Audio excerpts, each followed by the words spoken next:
Pasemos ahora a la segunda etapa. Estos consejos que hablamos tenían que ver con el antes y con esta idea central de lo que tenemos que hacer foco en el engagement. Ahora vamos a hablar del durante la visita, cuáles son los consejos que podemos tener en mente para hacerla mejor.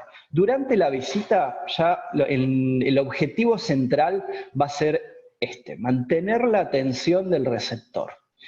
Para mantener la atención tengo varias técnicas o varias cuestiones a las que puedo recurrir, teniendo en cuenta lo que hablamos previamente, que estamos en un espacio mediatizado, o sea que ya, por ejemplo, no contamos con la presencia física para captar esa atención. ¿Cuáles son las herramientas que nos van a permitir mantener la atención teniendo en cuenta esto que dijimos? Que no tenemos presencia física, el cuerpo habla. Cuando nosotros estamos frente a una persona, con el cuerpo estamos comunicando también y estamos captando la atención. Y acá vamos a estar con una atención disminuida por la falta de presencia física. Entonces lo que tenemos que reforzar no es el cuerpo, sino el discurso, la voz, lo que se está escuchando. Entonces, algunos tips o herramientas para mantener la atención con la voz. Tenemos que aprender a escucharnos, o sea, estar atentos a cómo estamos hablando, cómo estamos construyendo nuestro discurso y asegurarnos que estamos teniendo claridad para hablar, que estamos variando los tonos, podemos usar tonos más agudos, tonos más graves, podemos ir cambiando durante el discurso para que eso llame la atención y también cambiar el ritmo del discurso en todo momento. Podemos ir acelerándolo o ralentizando las palabras de a momentos. Y si lo hacemos en momentos inesperados, eso también capta la atención de la otra persona. Tenemos que completar bien las palabras y terminar bien las frases, porque cuando hablamos por herramientas de comunicación digital, ya sea por el teléfono, por el WhatsApp, por Zoom, por Skype, por cualquier herramienta, todos esos software utilizan algoritmos de compresión para que viaje rápido la voz y no ocupe tanto espacio en lo que serían los datos que se transmiten. Eso genera que por lo general se pierde un poco de claridad en el comienzo y en el final de las palabras si hubo silencios entre ellas. Entonces es una buena práctica acostumbrarse a terminar bien las palabras y a pronunciarlas bien de manera marcada. Esto requiere que ustedes hablen un poquito exagerado. Yo en este momento no estoy llevando adelante un discurso con mi voz normal ni mi forma de pronunciar las palabras. Las estoy exagerando levemente porque estoy peleando contra ese algoritmo de compresión. Le estoy haciendo la trampa para poder asegurarme que a ustedes les llega con más claridad mi discurso. Es una cuestión de práctica y no tener vergüenza de exagerar un poquito, porque a uno le parece que de repente está impostando de una manera falsa o equivocada, pero en realidad el receptor eso no lo va a percibir. Por el contrario, va a entender mejor lo que ustedes le estén diciendo. Otro tema importante para mantener la atención tiene que ser con el discurso y su estructura. Ustedes tienen que hablar de manera pausado. ¿Por qué? Porque los silencios y las pausas, las personas inconscientemente las asociamos con la sabiduría. ¿Se habrán dado cuenta que cuando alguien, por ejemplo, en la escuela rinde un examen y no estudió, empieza a balbucear? Eso tiene que ver porque nos da miedo el silencio cuando no sabemos, que sea interpretado como ignorancia. Entonces, cuando un alumno está en la escuela rindiendo y no estudió, empieza a repetir y a llenar con ruidos. En vez de hacer silencios, agrega entonces San Martín cruzó los Andes en el año, creo que, bueno, eso, si nosotros lo eliminamos del discurso, nos va a plantar de una forma mucho más profesional frente al médico. Tiene que ver con una cuestión de práctica, aprender a respetar esos silencios entre las palabras y a no llenarlos de manera inconsciente con esos ruidos, tiene que ver con esto que les dije hace un rato, de escucharse a sí mismo en la medida que uno está hablando. Recuerden entonces que el balbuceo y el uso de las muletillas se asocian con la inseguridad. también la repetición innecesaria de conceptos. Cuando uno no estudia, repite lo mismo varias veces porque no estudió lo otro y no tiene con qué completarlo. Entonces nosotros tenemos que decir cada concepto y pasar al siguiente con claridad. Finalmente, dentro de lo que tiene que ver con el uso de la voz y el discurso, es muy importante el uso de un buen vocabulario. Acá no voy a profundizar mucho porque es bastante obvio, pero tienen que tener un uso correcto de los términos técnicos y tienen que contar con un vocabulario amplio también. Otro objetivo importante que es para el durante, y que este es un concepto muy importante para mí, es aprender a aplicar lo que se llama la escucha activa. Vamos a hablar de esto. La escucha activa tiene que ver con dos temas o aspectos.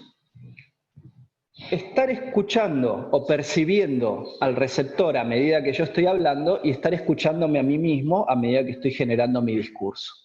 ¿Cuál es el problema que tenemos con la visita virtual? Bueno, que la escucha activa está limitada. Ya hablamos sobre eso. Porque de base ya no tenemos una lectura de lo que es el cuerpo del otro, ¿no?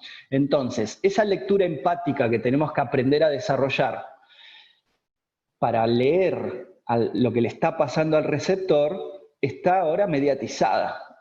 Tiene un velo delante que nos impide leer esa postura corporal. Lo que sí sabemos, o lo que intuimos, es que esa persona está expuesta a muchas distracciones. Sabemos que está en su casa, que está con la computadora, que puede tener niños, que puede estar el perro, el gato, haber problemas técnicos en la comunicación, ruidos de fondo, etc. Entonces, tenemos que poder aplicar esa escucha activa, porque necesitamos darnos cuenta si estamos captando la atención o no del médico, y tenemos que poder aplicarla con técnicas que nos ayuden a suplir esta ausencia de la lectura corporal, que es la forma más fácil de hacer esa escucha activa. Entonces, ¿cómo lo vamos a hacer? Vamos a aplicar algunas técnicas que sirven para aplicar la escucha activa de manera limitada. Entonces, como nosotros a lo único que tenemos acceso es al discurso del médico, lo que tenemos que hacer es tratar de generar devoluciones verbales de cuál es el estado del médico en términos de atención. Entonces, podemos utilizar durante la exposición, cada cierta cantidad de segundos o minutos, algunas preguntas que lo obliguen al médico a hacernos una devolución y a contarnos, sin que se dé cuenta, en qué estado está esa atención.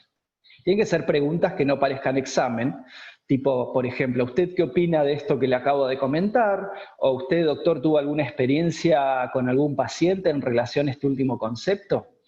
Lo que queremos es leer el estado de atención del médico todo el tiempo y ver si estamos logrando la empatía que queremos. El tercer objetivo o la tercera herramienta que tenemos que usar en el durante es la burbuja verbal. Perdón, la brújula verbal. ¿Qué quiere decir? Este es un concepto muy útil para estructurar el discurso a medida que estamos hablando. Tenemos que lograr ubicar en el espacio visual al médico todo el tiempo con la brújula verbal. El espacio visual me refiero a que tenemos que tener en claro qué es lo que el médico está viendo. En una presentación de una visita virtual, lo más probable es que le estemos compartiendo algún tipo de literatura electrónica, algún material de manera remota. Nosotros lo que tenemos que entender es que cuando trabajamos así de manera remota, incluso también por Skype, por Zoom y demás, no tenemos, por ejemplo, el dedo para señalar, la otra persona no ve nuestros ojos a dónde están yendo, y eso son cuestiones que inconscientemente hacen que el receptor de mi comunicación se ubique en el espacio más rápidamente. Esto es algo que nos sale inconsciente, tanto al que emite como al que recibe. Entonces, la brújula verbal va a tener que ver con suplir eso, con una forma de armado de mi discurso que le permita al médico ubicarse no solamente por lo que está viendo, sino por lo que está escuchando. Tiene que ver con ralentizar un poquito el discurso e incluir en mi discurso descripciones geográficas, por decirlo de alguna manera, que le indiquen al médico para dónde tiene que mirar. Y ahora lo vamos a ver con un ejemplo concreto. Supongamos que yo estoy mostrando una literatura y esta es una de las diapositivas de la literatura. Yo les voy a hacer una descripción de la diapositiva de la manera equivocada, sin usar la brújula verbal. Entonces, yo le diría así al médico, haciéndolo mal. Le diría, doctor, le quiero presentar nuestra nueva línea de geles para entrenamiento. La línea se llama Workout y tiene 3 geles. Uno termogénico para antes de entrenar, uno criogénico para reducir la panza y uno descongestivo para después de entrenar. Es una línea de geles hidratantes que son dermocosméticos, que tienen varios principios activos y que en la página extrainlabs.com puede acceder a toda la información. Bien, así estaría mal. Ahora vamos a hacer lo mismo, pero lo vamos a hacer usando la brújula verbal. ¿Para qué? Para que ayudar al médico a decirle de alguna manera dónde tiene que apuntar con los ojos y así fijar los conceptos que estoy diciendo con lo que está mirando. Vamos a hacerlo ahora con brújula verbal. Doctor, hoy le quiero presentar la línea Workout. Son 3 geles que ustedes pueden ver abajo a la izquierda. El rojo es termogénico, el celeste es para antes de entrenar, el celeste es criogénico y sirve para reducir la pancita, y el violeta es para después de entrenar y tiene un efecto descongestivo. Si usted observa a la derecha, tiene un recuadro amarillo donde puede ver cuáles son las características de estos geles hidratantes que son dermocosméticos y que tienen principios activos. Si quiere ver más información, puede acceder a la página web que la encuentra abajo en el recuadro negro donde dice Extreme Labs. Entonces, yo acá usé la brújula verbal porque no solamente le hablé de lo que estaba en la pantalla, sino que usé ubicaciones geográficas de la diapositiva y además me apoyé en los colores. Entonces yo le dije, los geles están abajo a la izquierda, el rojo sirve para tal cosa, el celeste sirve para tal cosa, el violeta sirve para tal cosa. Acá también es muy importante el apoyo de cómo están armadas las literaturas. Es importante que a veces el uso de cuadros, flechas, colores, sirven para que después ustedes hagan esta aproximación de la brújula mucho más fácil. Y acá es muy importante entonces que el laboratorio, al momento de diseñar los materiales, tenga en cuenta también estos aspectos. Es un trabajo en equipo lograr que esto esté bien armado y se pueda funcionar bien, digamos.